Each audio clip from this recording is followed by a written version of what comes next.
ಸಾಯಿರಾಮ್.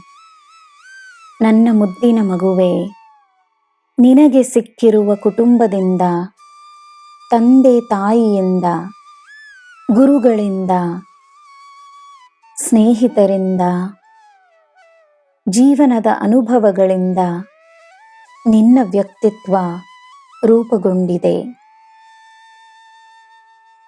ಅದೇ ರೀತಿ ಒಬ್ಬರಿಗೆ ಗುರುವಾಗಿ, ಸ್ನೇಹಿತನಾಗಿ, ತಂದೆ ತಾಯಿಯಾಗಿ ನೀನು ಅವರ ವ್ಯಕ್ತಿತ್ವವನ್ನು ರಚಿಸುತ್ತಿರುವೆ ಎಂಬುದರ ಅರಿವು ನಿನಗಿರಲಿ.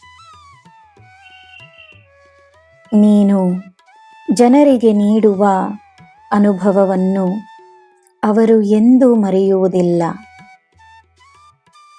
ಒಳ್ಳೆಯ ಅನುಭವಗಳನ್ನು, ಒಳ್ಳೆಯ ನೆನಪುಗಳನ್ನು ಸೃಷ್ಟಿಸು.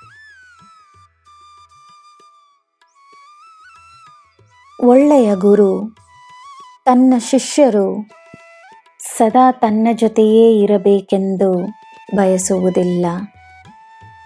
ಅವರು ಅವರ ಮಾರ್ಗವನ್ನು ತಾನೇ ರಚಿಸಿಕೊಂಡು ಅವರ ಜ್ಞಾನದಿಂದ ಅವರು ಶ್ರೇಷ್ಠರಾಗಬೇಕೆಂಬುದೇ ಗುರುವಿನ ಬಯಕೆಯಾಗಿರುತ್ತದೆ.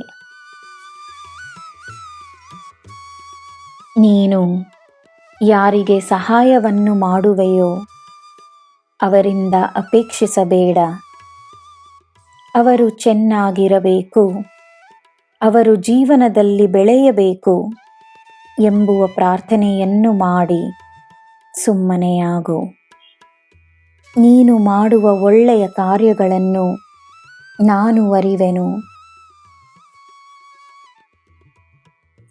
ಒಂದು ಸಮಯದಲ್ಲಿ ನೀನು ಕಲಿಸಿದ ವ್ಯಕ್ತಿ ನೀನು ನೀಡಿದ ಜ್ಞಾನವನ್ನು ಬೇರೆಯವರಿಗೂ ನೀಡಿದಾಗ ಅದುವೂ ನಿನ್ನ ಸೇವೆಯೇ ಆಗುತ್ತದೆ. ನನ್ನ ಮಗುವೆ, ನಿನ್ನ ಊರಿಗೋಸ್ಕರ, ನೀನು ಜನ್ಮಿಸಿದ ಸ್ಥಳಕ್ಕೋಸ್ಕರ ಒಂದು ಪ್ರಾರ್ಥನೆಯನ್ನು ಮಾಡು. ಬೇರೆಯವರಿಗೋಸ್ಕರ ಮಾಡುವ ಪ್ರಾರ್ಥನೆ ಪುಣ್ಯದ ಕಾರ್ಯವಾಗುತ್ತದೆ.